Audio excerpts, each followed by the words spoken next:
ভিন্ন স্বাদের গল্পের সমাহার চ্যানেলে আজ শোনাব লেখক শীর্ষেন্দু মুখোপাধ্যায়ের লেখা গল্প বুদ্ধিরাম।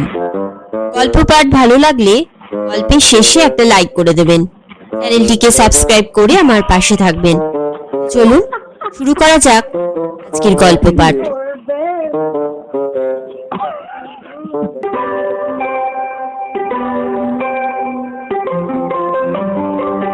বুদ্ধিরাম শিশিটা ঘুরিয়ে ফিরিয়ে দেখছিল।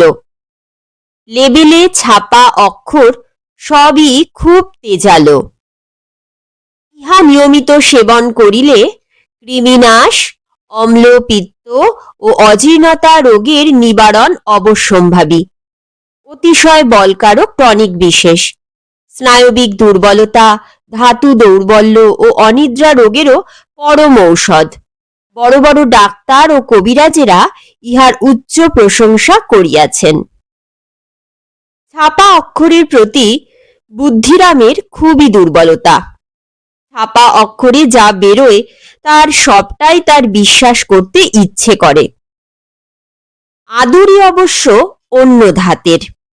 বুদ্ধিরামের সঙ্গে তার মেলে না। বুদ্ধিরাম যা ভাবে, বুদ্ধিরামের যা ইচ্ছে যায়, আদুরির ঠিক তার উল্টো হয়। বুদ্ধিরাম যদি নরম সরম মানুষ, তো আদুরি হলো রণচণ্ডী। বুদ্ধিরাম যদি নাস্তিক, তো আদুরি হলো ঘোর আস্তিক। বুদ্ধিরামকে যদি কালো বলতে হয়, তো আদুরিকে ফর্সা হতেই হবে। বিধাতা যদি কেউ থেকে থাকে, দুজনকে এমন আলাদা মাল মশলা দিয়ে গড়েছেন যে আর কহতব্য নয়। আর সে জন্যই এ জন্মে দুজনের আর মিল হলো না। বলা ভালো, হতে হতেও হলো না। এখন যদি বুদ্ধিরামের 32-33, তো আদুরির কোনো না 27-28 চলছে। দুজনের কথাবার্তা নেই, দেখাশোনাও একরকম কালে ভদ্রে। মুখোমুখি যদি বা হয়, চোখাচোখি হওয়ার জো নেই। আদুরি আজকাল বুদ্ধিরামের দিকে তাকায়ও না। কিন্তু বুদ্ধিরাম লোক ভালো, লোকে জানে, সে নিজেও জানে। বুদ্ধিরাম আগা পাঁচতলা নিজেকে নিরিখ করে দেখেছে। হ্যাঁ, সে লোক খারাপ নয়। মাঝে মাঝে বুদ্ধির দোষে দু একটা উল্টোপাল্টা করে ফেললেও তাকে খারাপ লোক মোটেই বলা যাবে না। খারাপই যদি হবে, তবে 7 মাইল পথ সাইকেল ঠেঙিয়ে চকবেড়ের হাটে কখনো আসে মন্মথ সেন শর্মার পিওর আয়ুর্বেদিক টনিক হার্বাল কিনতে? মাত্র মাস 4 আগে প্লুরিসিতে ভুগে উঠল বুদ্ধিরাম। এখনো শরীর তেমন জুতের নয়। কাকের মুখে কথাটা শোনা গিয়েছিল, আদুরির নাকি আজকাল খুব অম্বল হয়। তা এরকম কত মেয়েরই হয়, কার তাতে মাথা ব্যথা? বুদ্ধিরাম মানুষ ভালো বলেই না খোঁজ খবর করতে লাগলো। তেজেনের কাছে শুনল হার্বাল খেয়ে তার পিসির অম্বলের ব্যথা সেরে গেছে। কথাটা মানিক মণ্ডলের কাছেও শোনা। হ্যাঁ, হার্বাল জব্বর ওষুধ বটে। 3 শিশি খেতে না খেতে তার বউ চাঙ্গা হয়ে উঠেছে। আরেকদিন পরিতোষও কথায় কথায় বলেছিল, হার্বাল একেবারে অম্বলের জম, তবে পাওয়া শক্ত। মন্মথ কবিরাজ সেই শিবপুরের লোক, 80 ওপর বয়স, বেশি পারেও না তৈরি করতে। কয়েক বোতল করে ছাড়ে, দারুণ চাহিদা। চকবেড়ির হাটে একজন লোক নিয়ে আসে বেচতে। খবর পেয়েই আজ মঙ্গলবারে স্কুলের শেষ দুটো ক্লাস অন্যের ঘাড়ে গছিয়ে সাইকেল মেরে ছুটে এসেছে এত দূর। অশ্বত্থ গাছের গোড়ায় আধবুড়ো খিটখিটে চেহারার একটা লোক, ময়লা চাদর পেতে কয়েকটা বিবর্ণ ধুলোটে শিশি সাজিয়ে বসেছিল। ভারী বিরস মুখ। বুদ্ধিরাম জিজ্ঞেস করল, হার্বাল আছে? লোকটা মুখ তুলে গম্ভীর গলায় বলল, আছে, 17 টাকা। 17 টাকা শুনে বুদ্ধিরাম একটু বিচলিত হয়েছিল। 2 শিশি কেনার ইচ্ছে ছিল। কিন্তু কুড়িয়ে বাড়িয়েও পকেট থেকে 28 টাকার বেশি বেরোলো না। আচ্ছা, এই 2 শিশি নিলে কনসেশন হয় না? লোকটা এমন তুচ্ছ তাচ্ছিল্যের চোখে তাকালো যেন মরা ইঁদুর দেখছে। মুখটা অন্য ধারে ফিরিয়ে নিয়ে বলল, পাচ্ছেন যে সেই ঢের। মন্মথ কবিরাজের আয়ু ফুরলো বলে তারপর হাড় বলো হওয়া, মাথা খুঁড়ে মরলেও পাওয়া যাবে না। একটা শিশি কিনে বুদ্ধিরাম বলল, সামনে মঙ্গলবার আবার যদি আসি পাবো তো? বলা যাচ্ছে না। কথাটা যাই হোক, সেটা বলার একটা রং ঢং আছে তো। লোকটা এমন ভাবে বলা যাচ্ছে না বলল যা আঁতে লাগে। মানুষকে তুচ্ছ তাচ্ছিল্য করাটাই যেন বাহাদুরি। বেচিস তো বাবু কবরেজি ওষুধ, তাও গাছতলায় বসে, অত দেমাক কিসের? শিশিটা নিয়ে বুদ্ধিরাম হাটে একটু ঘুরে বেড়ালো। চকবেরির হাট বেশ বড়, বেশ গিজগিজে ভিড়ও হয়েছে। চেনা মুখ নজরে পড়বেই। আশপাশের 5-7 গাঁয়ের লোকই তো আসে এখানে। বুদ্ধিরামের এখন চেনা কোনো লোকের সঙ্গে জুটতে ভালো লাগছে না। মাঝে মাঝে তার একটু একা বোকা থাকতে বড় ভালো লাগে। জিলিপি ভাজার মিঠে মাতলা গন্ধ আসছে। ভজার দোকানের জিলিপি বিখ্যাত। শুধু জিলিপি বেচেই ভজা 7 পুকুরে 30 বিঘে ধান জমি পাকা বাড়ি করে ফেলেছে। কিনেছে 3টে পাঞ্জাবি গাই, ডিজেল পাম্প সেট আর ট্রাক্টরও। ছেঁড়া গেঞ্জি আর হেঁটো ধুতি পরে এমন ভাবখানা করে থাকে যেন তার নুন আনতে পান্তা ফুরোয়। আজও ভজার সেই বেশ। নারকোলের মালার ফুটো দিয়ে পাকা হাতে খামি ফেলছে ফুটন্ত তেলে। 4টে ছোকরা রসের গামলা থেকে টাটকা জিলিপি শালপাতার ঠোঙায় বেচতে হিমশিম খেয়ে যাচ্ছে। রাজ্যের মানুষ মাছির মতো ভনভন করছে দোকানের সামনে। বুদ্ধিরাম কাণ্ডটা দেখলো খানিক দাঁড়িয়ে। ডান হাতে বাঁ হাতে পয়সা আসছে জোর। ক্যাশ বাক্সটা বন্ধ করার সময় নেই। আর তার ভিতরে টাকা পয়সা এমন গিজগিজ করছে যে চোখ কচকচ করে। টাকা পয়সার ভাবনা বুদ্ধিরাম বিশেষ ভাবে না বটে, কিন্তু একসঙ্গে অতগুলো টাকা দেখলে বুকের ভিতরটাই যেন কেমন করে। বুদ্ধিরাম বেঞ্চে একটু জায়গা খুঁজল। ঠাসাঠাসি গাদাগাদি লোক, সকলেই জিলিপিতে মজে আছে। এমন খাচ্ছে যেন এই শেষ খাওয়া। ভোমা ভোমা নীল মাছি ওড়াউড়ি করছে বিস্তর। ভিতরবাগে 3খানা বেঞ্চের একটা থেকে 2জন উঠে যেতেই বুদ্ধিরাম গিয়ে বসে পড়ল। এখনো আশ্বিনের শেষে তেমন শীত ভাব নেই। দুপুর বেলাটায় গরম হয়। উনুনের তাপ আর কাঠের ধোঁয়ায় চালাঘরের ভিতরটা রীতিমতো তেতে আছে। বুদ্ধিরাম বসেই ঘামতে লাগলো। পাশের লোকটা এখনো জিলিপি পায়নি, বৃথা হাঁকডাক করছে। বলি, ও ভজাদা, আধ ঘন্টা হয়ে গেল হাঁ করে বসে আছি, দেবে তো? দিচ্ছি বাপু দিচ্ছি, 10খানা তো হাত নয়। আর আমাদেরই বুঝি মেলা ফালতু সময় আছে হাতে? এই চড়াটা হলেই দিচ্ছি গো। লোকটা ফস করে বুদ্ধিরামের হাত থেকে বোতলটা কেড়ে নিয়ে দেখল। তারপর মাতব্বরের মতো বলল, হারবাল? মনমতো কবিরাজের ওষুধ? দূর দূর, কোনো কাজের নয়, 3 শিশি খেয়েছি। বুদ্ধিরাম তার হাত থেকে বোতলটা ফের নিয়ে বলল, তা বেশ, কাজ হয় না তো হয় না। লোকটা ভারী কড়া চোখে বুদ্ধিরামকে একটু চেয়ে দেখল। জিলিপি এসে পড়ায় আর কিছু বলতে পারল না। মুখ তো মাত্র একটা, একসঙ্গে 2 কাজ তো করা যায় না। তার উপর ভজার জিলিপি মুখকে ভারী অসুস্থ করে দেয়, কথা বলাই যায় না। বুদ্ধিরামকে লোকে বলে ভাবের লোক, কথাটা মিথ্যেও নয়। বুদ্ধিরাম বড় ভাবতে ভালোবাসে। ভাবতে ভাবতে তার মাথাটা যে তাকে কাহা কাহা মুলুক নিয়ে যায়, কত আজগুবি জিনিস দেখায়, তার কোনো ঠিকানা নেই। বুদ্ধিরাম ভজার জিলিপির দোকানে বসে বসে ভাবতে লাগলো, এই যে ভজা বাঁ হাতে ডান হাতে হরির লুটের মতো পয়সা কামাচ্ছে, এতে হচ্ছেটা কি? এত জমি জিরেদ, ঘর বাড়ি, বিষয় সম্পত্তি, এসব ছেড়ে একদিন ফুটুস করে চোখ উল্টাতে হবে। তখন ভজার ছেলেরা কেউ জিলিপির প্যাঁচ কষতে আসবে না। ভাগ বাটোয়ারা নিয়ে লাঠালাঠি মারামারি করে ভাগ ভিন্ন হবে। ভজা কি আর তা জানে না?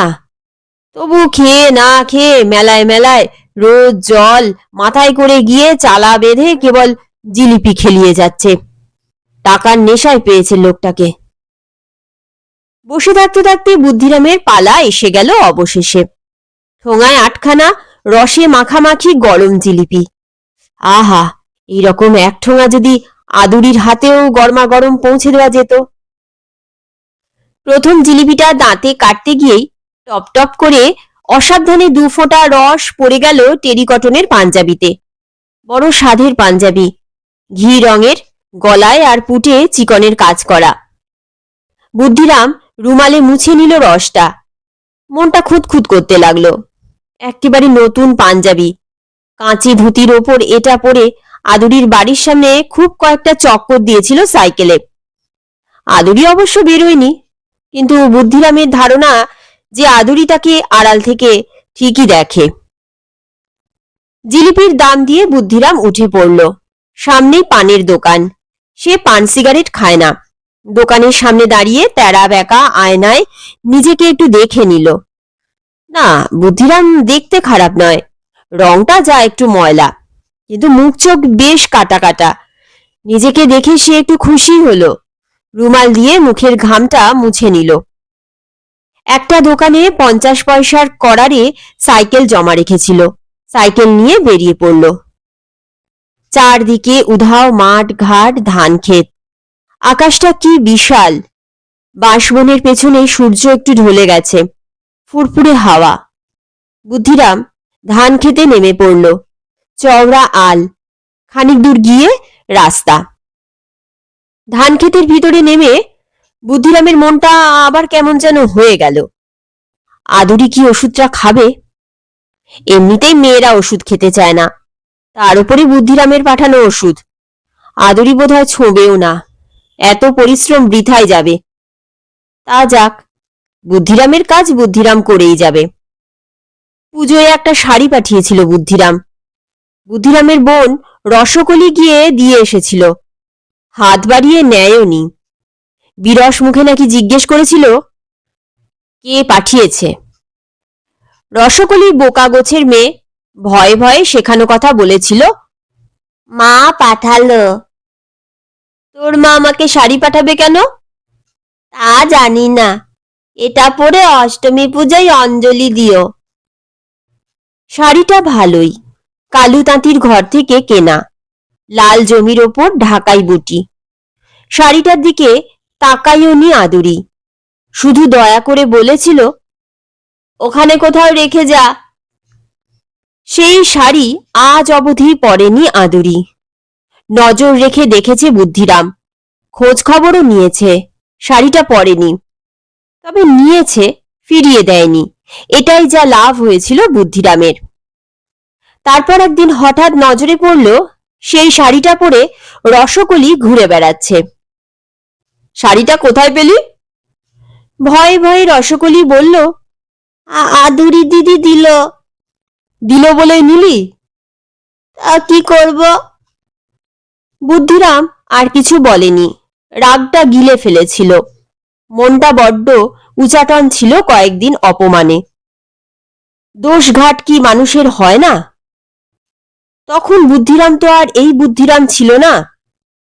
আজকের এক গেঁয়ো স্কুলের মাস্টার বুদ্ধিরামকে দেখে কে বিশ্বাস করবে যে স্কুলে সে ছিল ফার্স্ট বয়? পাশটাও করেছিল জব্বর, দুটো লেটার নিয়ে।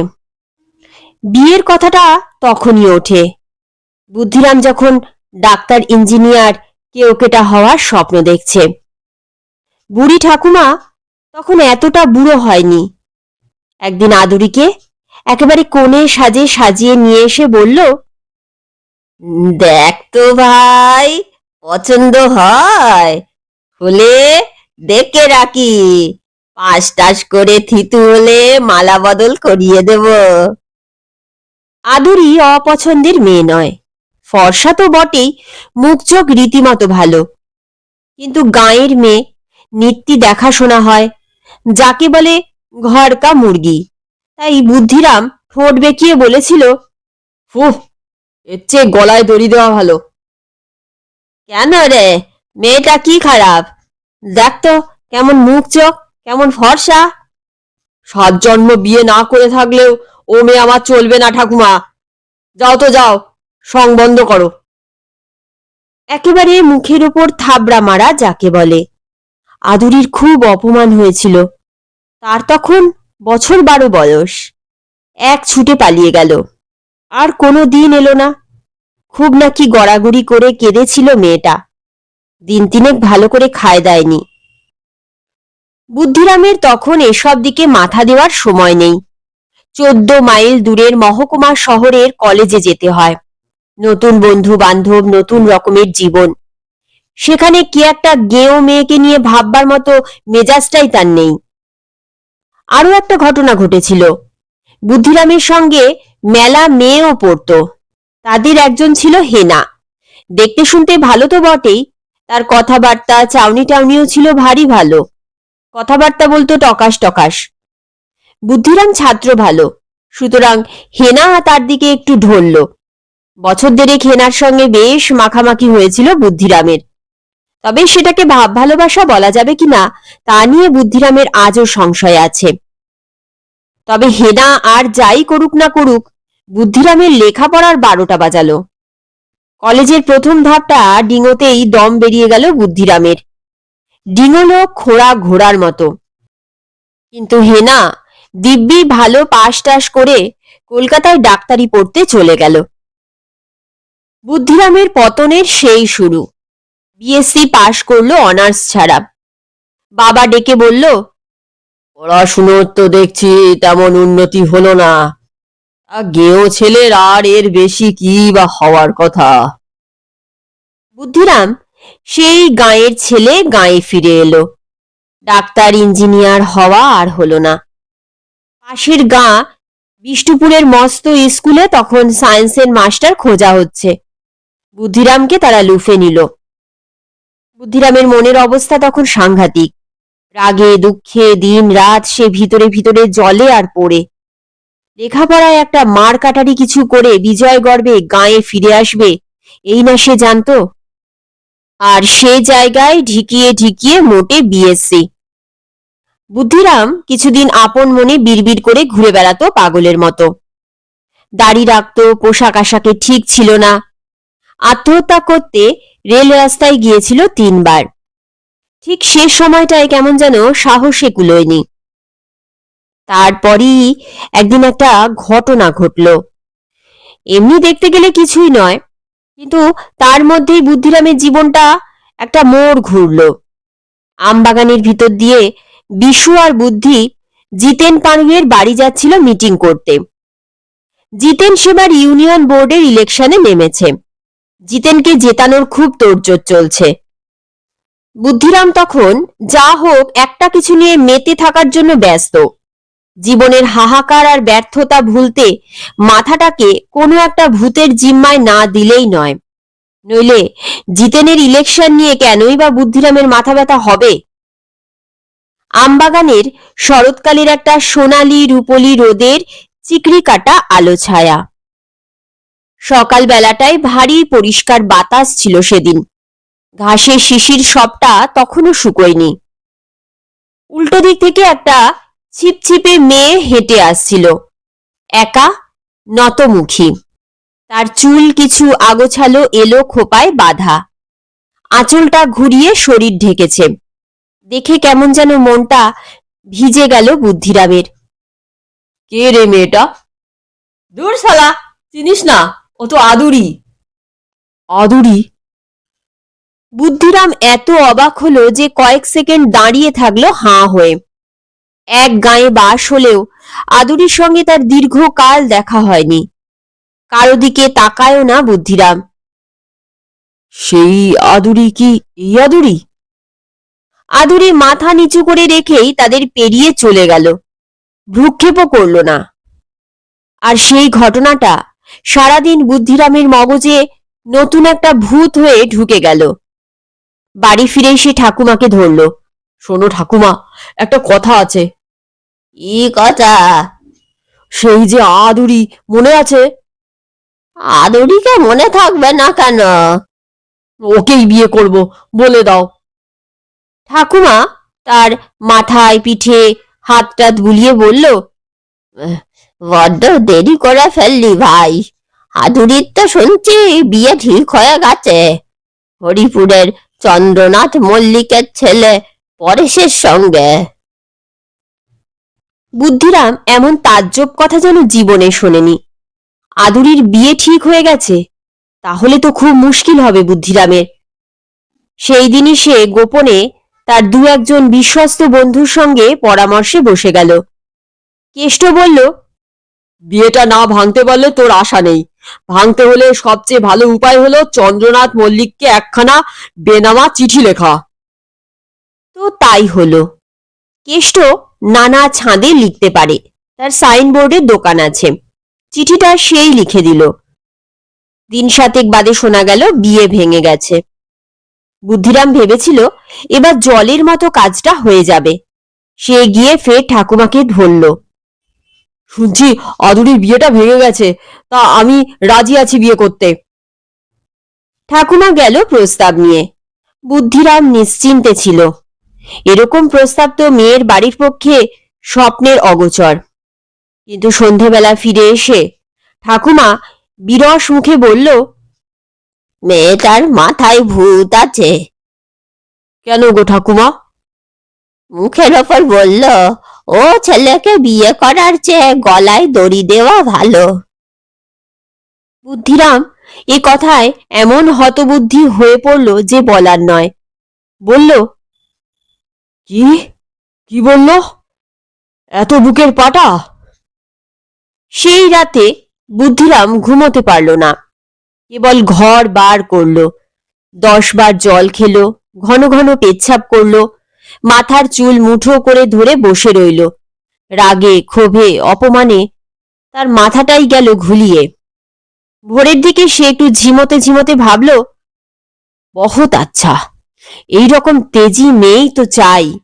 গেঁয়ো মেয়েগুলো যেন ভেজানো নেতা, কারো ব্যক্তিত্ব বলে কিছু নেই। আদুরির আছে, এটা তো খুব ভালো খবর। সকালবেলায় সে একখানা পেল্লায় 7 পৃষ্ঠার চিঠি লিখে ফেলল আদুরিকে। মেলা ভালো ভালো শব্দ লিখল তার মধ্যে, অন্তত গোটা 5 কোটেশন ছিল। সব শেষে লিখল, তোমাকে ছাড়া আমার জীবন বৃথা। রসকলির হাতে দিয়ে চিঠিটা পাঠিয়ে সে ঘরে পায়চারি করতে লাগলো তীব্র উত্তেজনায়। আজ অবধি সে কোনো মেয়েকে প্রেমপত্র লেখেনি, এই প্রথম। রসকলি ঘণ্টাখানেক পর ফিরে এসে বলল, ও দাদা, চিঠিটা যে না পড়েই ছিঁড়ে ফেললো গো। চুপ, চেঁচাস না। কিছু বললো না? কি বলবে, শুধু জিজ্ঞেস করলো চিঠিটা কে দিয়েছে। তোমার কথা বলতেই খামশুদ্ধ চিঠিটা কুচি কুচি করে ছিঁড়ে ফেললো। বোনের কাছে ভারী অপদস্থ হয়ে পড়ল বুদ্ধিরাম। তবে রসকলি হাবাগোবা বলে রক্ষে। বুদ্ধিরাম বলল, কাউকে কিছু বলিস না, ভালো একটা জামা কিনে দেবো ক্ষণ। তখন অপমানে লাঞ্ছনায় বুদ্ধিরামের পায়ের তলায় মাটি নেই। সারা দিনটা তার কাটলো এক ঘোরের মধ্যে। কিন্তু দুদিন বাদে সে বুঝতে পারল, আদুরি যত কঠিনই হোক, তাকে জয় করতে না পারলে জীবনটাই বৃথা। তবে বুদ্ধিরাম আর বোকার মতো চিঠি চাপাটি চালাচালিতে গেল না। আদুরির ধাতটা বুঝবার চেষ্টা করতে লাগলো সে। গাঁয়ের মেয়ে, সুতরাং তাদের বাড়ির সকলের সঙ্গেই আজন্ম চেনা জানা বুদ্ধিরামের। তবে সে দেমাগ বসে কারো বাড়িতেই তেমন যেত টেত না। ঘটনার পর দিন কয়েক আদুরিদের বাড়িতে হানা দিতে লাগলো সে। আদুরির কাকা জ্যাঠা মিলে মস্ত সংসার, বড় গেরস্থ তারা। 3-4খানা উঠোন, 20-25টা ঘর, সারা দিন ক্যাঁচ ম্যাচ লেগেই আছে। বুদ্ধিরাম গিয়ে যে খুব সুবিধে করতে পারল তা নয়। বাইরের ঘরে দাওয়ায় বসে হয়তো কখনো আদুরির কেশো দাদুর সঙ্গে খানিক কথা কয়ে এলো, না হয়তো কোনোদিন আদুরির জ্যাঠা হারুবাবুর কিছু উপদেশ শুনে আসতে হলো। চা বিস্কুটও যে জোটেনি তা নয়। সে গাঁয়ের ভালো ছেলে, খাতির একটু লোকে করে। কিন্তু যে উদ্দেশ্যে যাওয়া সেদিকে কিছুই এগোলো না। কিছুদিন পর সে বুঝলো এভাবে আদুরির কাছে এগোনো যাবে না, মহিলা মহলে ঢুকতে হবে। তাতেও বাধা ছিল না, আদুরিদের অন্দরমহলেও ঢুকতে সে পারে। আদুরির এক বৌদি হঠাৎ মুখ ফসকে বলে ফেলল, হ্যাঁ গো বুদ্ধি ঠাকুরপো, কোনো কালে তো তোমাকে এ বাড়িতে যাতায়াত করতে দেখিনি। তোমার মতলবখানা কি খুলে বলো তো, আমার তো বাপু তোমার মুখ চোখ ভালো ঠেকছে না। এ কথায় আরো এক দফা অপমান বোধ করলো বুদ্ধিরাম। সে পুরুষ মানুষ, কোন লজ্জায় মা মাসি বৌদি শ্রেণীর মেয়েদের সঙ্গে বসে গল্প করে। সুতরাং বুদ্ধিরামকে জাল গোটাতে হলো। তারপরই আবার বিপদ, আদুরির ফের সম্বন্ধ এলো। চেহারাখানা ভালো, কিছু লেখাপড়াও জানে, সুতরাং আদুরিকে যে দেখে সেই পছন্দ করে যায়। দ্বিতীয় পাত্রপক্ষকেও বেনামা চিঠি দিতে হলো। ভেঙেও গেল বিয়ে, কিন্তু তাতে বুদ্ধিরামের যে কাজ খুব এগোলো তা নয়, বরং উল্টো একটা বিপদ দেখা দিল। কেউ যে বেনামা চিঠি দিয়ে আদুরির বিয়ে ভাঙছে এটা বেশ চাউর হয়ে গেল। লোকটা কে তার খোঁজাখুঁজিও শুরু হলো। তৃতীয়বার যখন আদুরিকে পছন্দ করে গেল আর এক পাত্রপক্ষ, তখন আদুরির বাপ জ্যাঠা পাত্রপক্ষকে বলেই দিল, বেনামা চিঠি যেতে পারে, আমল দেবেন না, কোনো বদমাস লোক করছে এসব কাজ। খুবই ভয় ভয় রইল বুদ্ধিরাম। কেষ্ট ভরসা দিয়ে বলল, আরে ঘাবড়াচ্ছিস কেন, এমন কলঙ্কের কথা লিখে দেবো যে পাত্রপক্ষ আঁতকে উঠবে। কিন্তু এই তৃতীয়বার বুদ্ধিরাম ধরা পড়ে গেল। আদুরির সাতটা গুন্ডা ভাই একদিন বাদামতলায় চড়াও হলো তার ওপর। সতীশটা মহা সন্ডা, সেই সাইকেল থেকে টেনে নামালো বুদ্ধিরামকে। বলি, তোর ব্যাপারটা কি? কিসের ব্যাপার? নেকা, আদুরির বিয়ে ভাঙতে চিঠি দেয় কে রে? আমি জানি না, আমি তো না। তুই ছাড়া আর কে দেবে? আমার কি স্বার্থ? মেজ বৌদি বলছিল তুই নাকি আমাদের বাড়িতে ঘুরঘুর করতিস। বুদ্ধিরাম বুদ্ধি হারিয়ে ফেলছিল। সত্য গোপন করার অভ্যাস তার নেই, গুছিয়ে মিথ্যে কথা বলা তার আসেও না। সে আমতা আমতা করতে লাগলো। সতীশ অবশ্য মারধর করলো না, বলল, যদি আদুরিকে বিয়ে করতে চাস তো সে কথা বললেই হয়। গায়ে তোর মতো ছেলে কটা, আর যদি নিতান্তই বদমাইশির জন্য করে থাকিস তাহলে। বুদ্ধিরাম কেঁদে ফেলেছিল। একটু সামলে নিয়ে বলল, বিয়ে করতে চাই। সাবাস বলে খুব পিঠ চাপড়ে দিল সতীশ। বলল, এই কথাটা ঘুরিয়ে নাক দেখানোর মতো হলো, আগে বললেই ব্যবস্থা হয়ে যেত। কিন্তু ব্যবস্থা হলো না। পরদিনই সতীশ এসে তাকে আড়ালে ডেকে নিয়ে বলল, মুশকিল কি হয়েছে জানিস? তোর ওপর আদুরি মহা খাপ্পা।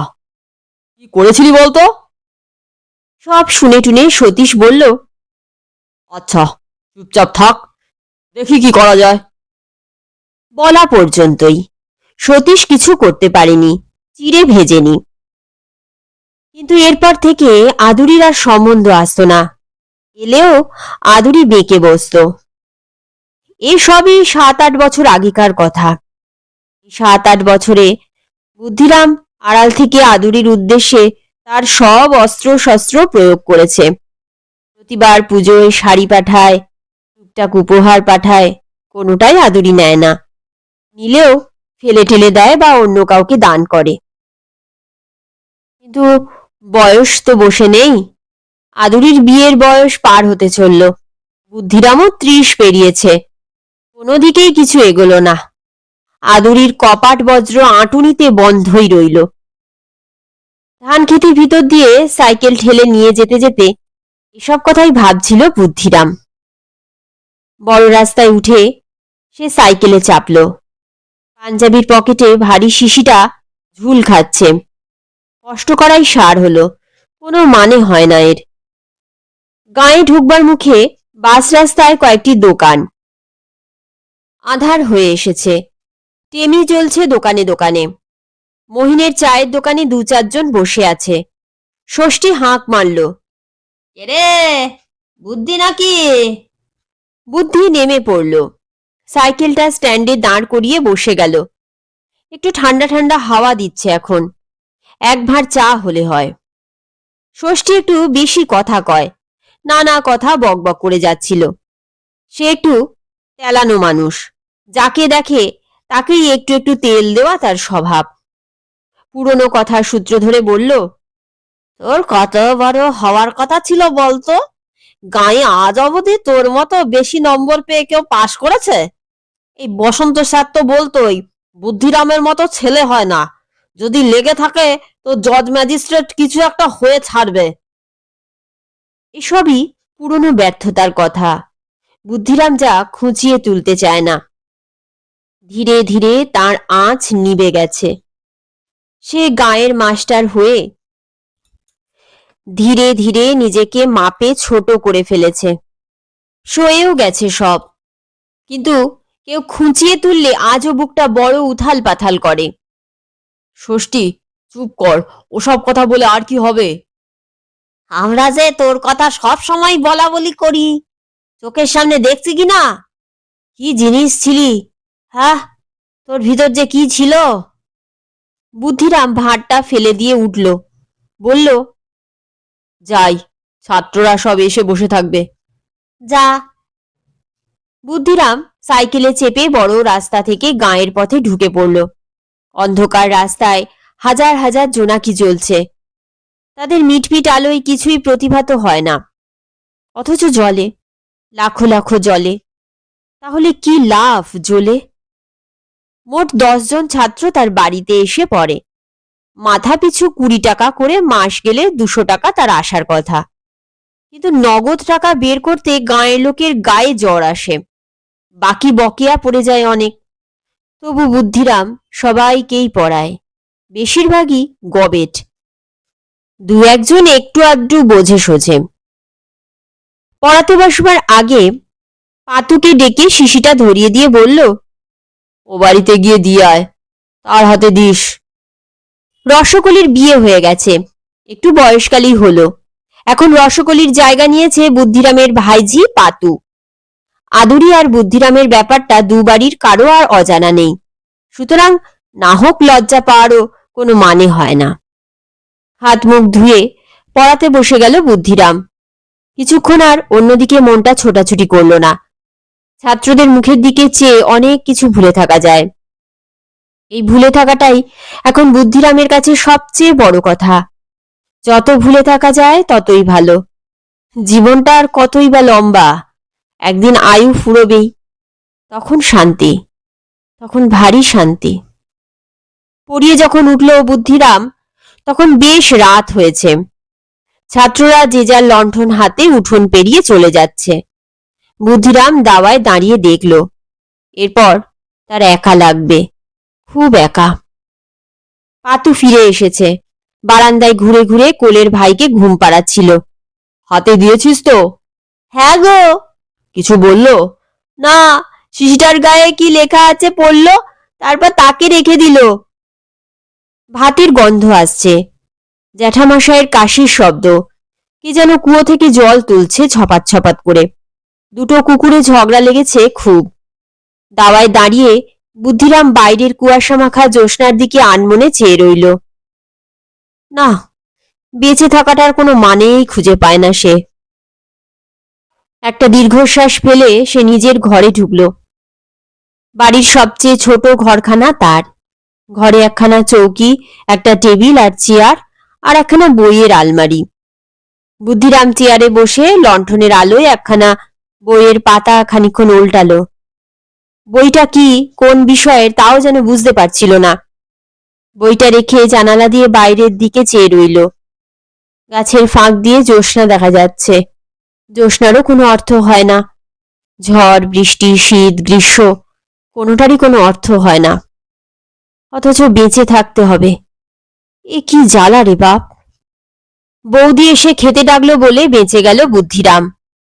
খাওয়ারও কোনো অর্থ হয় না, তবু সেটা একটা কাজ। কিছুক্ষণ সময় কাটে, কথাবার্তা হয়, হাসি ঠাট্টা হয়, সময়টা কেটে যায়। বুদ্ধিরাম গিয়ে সাগ্রহে খেতে বসল।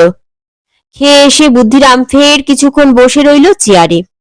চেয়ারে বসে বসেই কখন ঘুমিয়ে পড়ল কে জানে। পাতু এসে জাগালো।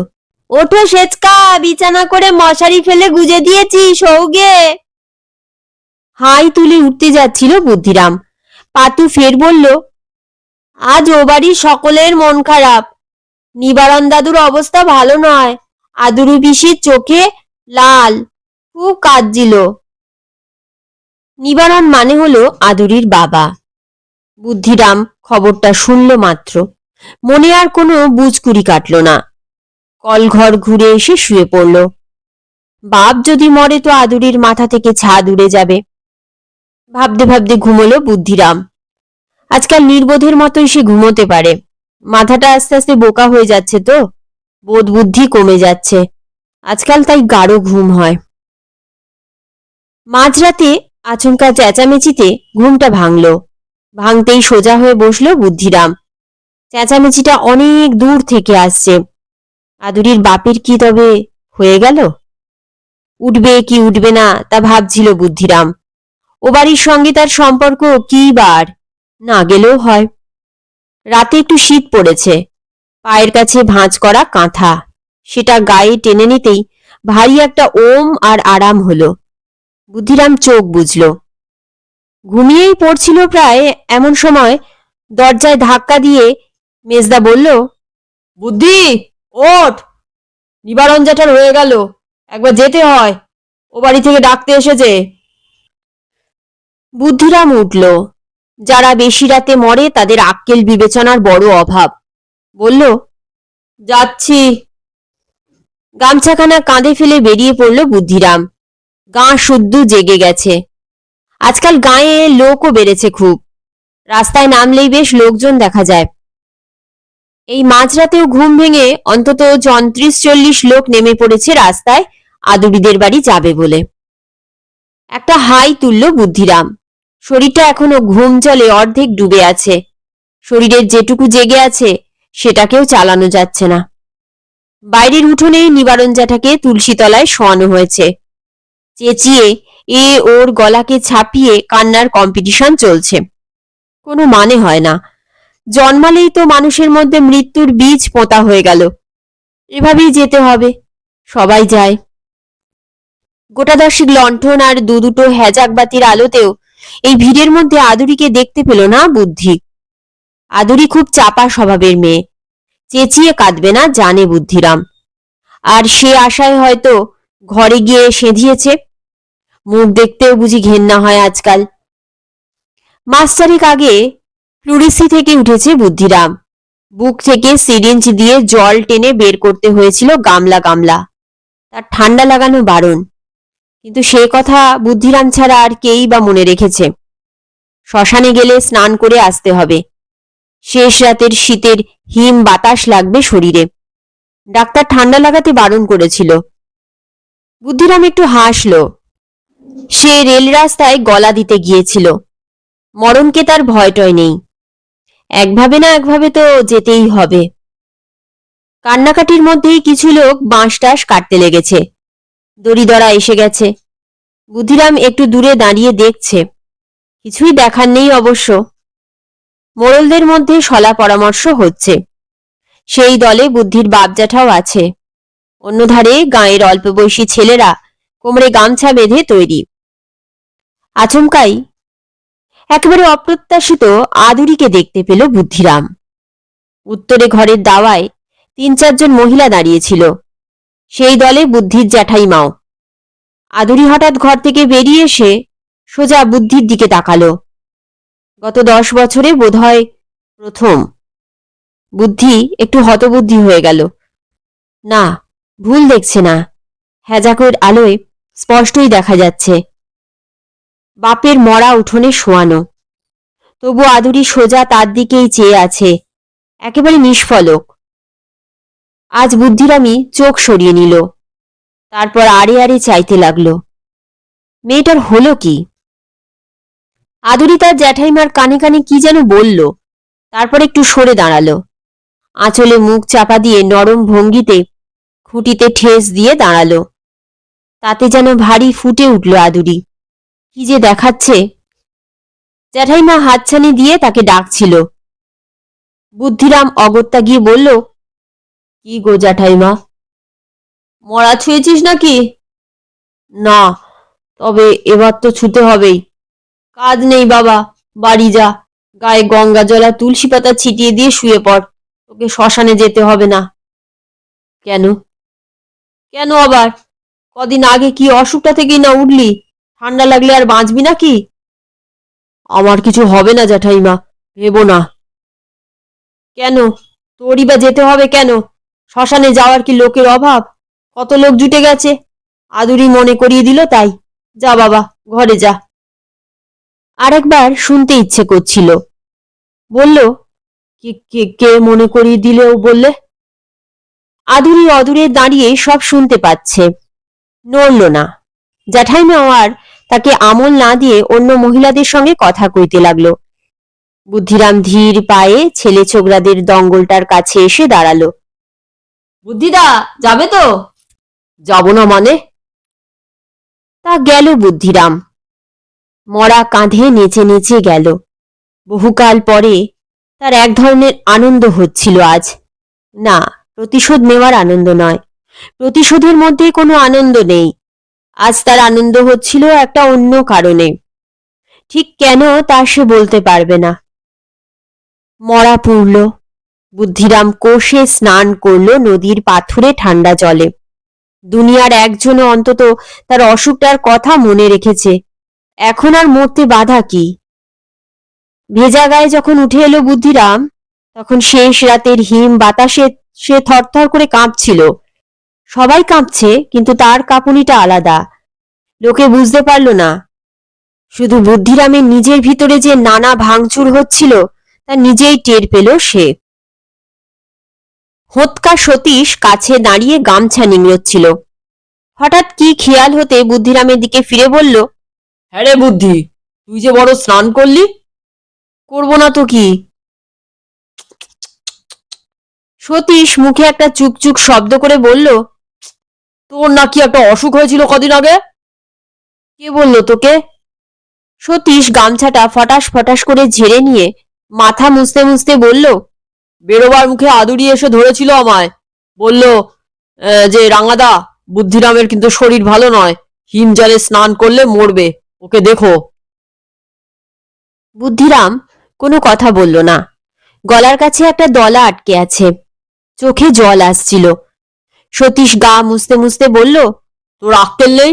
কোন বুদ্ধিতে এই সকালে স্নান করলি? দূর শালা, আজই তো স্নানের দিন, আজ স্নান করবো না তো কবে করব?